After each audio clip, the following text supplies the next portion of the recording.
இலங்கையின் உள்நாட்டு இலக்கிய மூலாதாரங்களுள் மிக பழமையான நூல் தீபவம்சம் என கருதலாம். பௌத்த சமய நூல்களான போதிவம்சம், தூபவம்சம், தாதுவம்சம் மற்றும் பூஜாவலிய போன்ற நூல்கள் இராசரட்டை கால வரலாற்றை அறிவதற்கு உதவுகின்றன.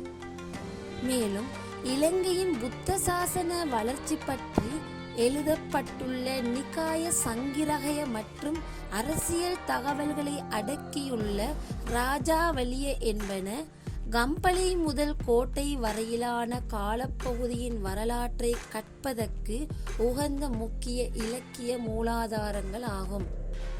கோட்டை ராசதானி முதல் கண்டி ராசதானி வரையிலான காலப்பகுதி பற்றிய வரலாற்றை அறிந்து கொள்வதற்கு தூது காவியங்கள், புகழ் காவியங்கள் மற்றும் போர்க்காவியங்கள் என்பன பெரிதும் துணை புரிகின்றன.